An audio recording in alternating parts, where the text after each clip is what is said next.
Hello guys, welcome back to the channel, and as per usual I'm going to get just to it. So this is a quick analysis of my perspective and proportions for quick sketches for scenes like landscape. Previously I was doing portraits, and this week I have started doing, as I was saying, landscapes. I'll just show you the portraits I was doing beforehand if I can actually find them.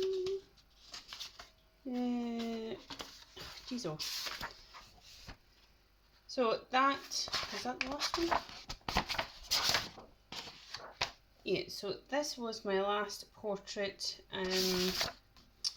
Yeah, so that's where I left off, and I felt like I got to the point where I had to then start moving on to street scenes so that I could then get the skills for that as well. Yes, I'm nowhere near finished portraits, but I want to acquire a lot of skill sets within a very short space of time. So, like the portraits, I have utilised different skills.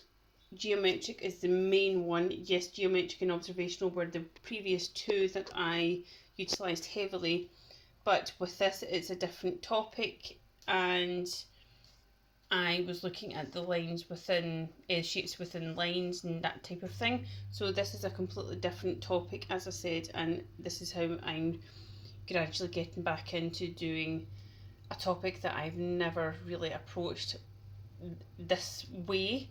Yes, I've obviously tried different kind of landscapes previously, but never to this method. So this is a two perspective method.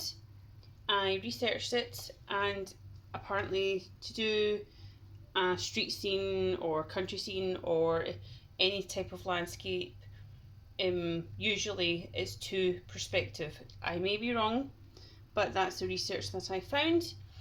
The first one took me 1.5 minutes, second one took me 1 minute and 15 seconds, and this one took me 1 minute and 20 seconds.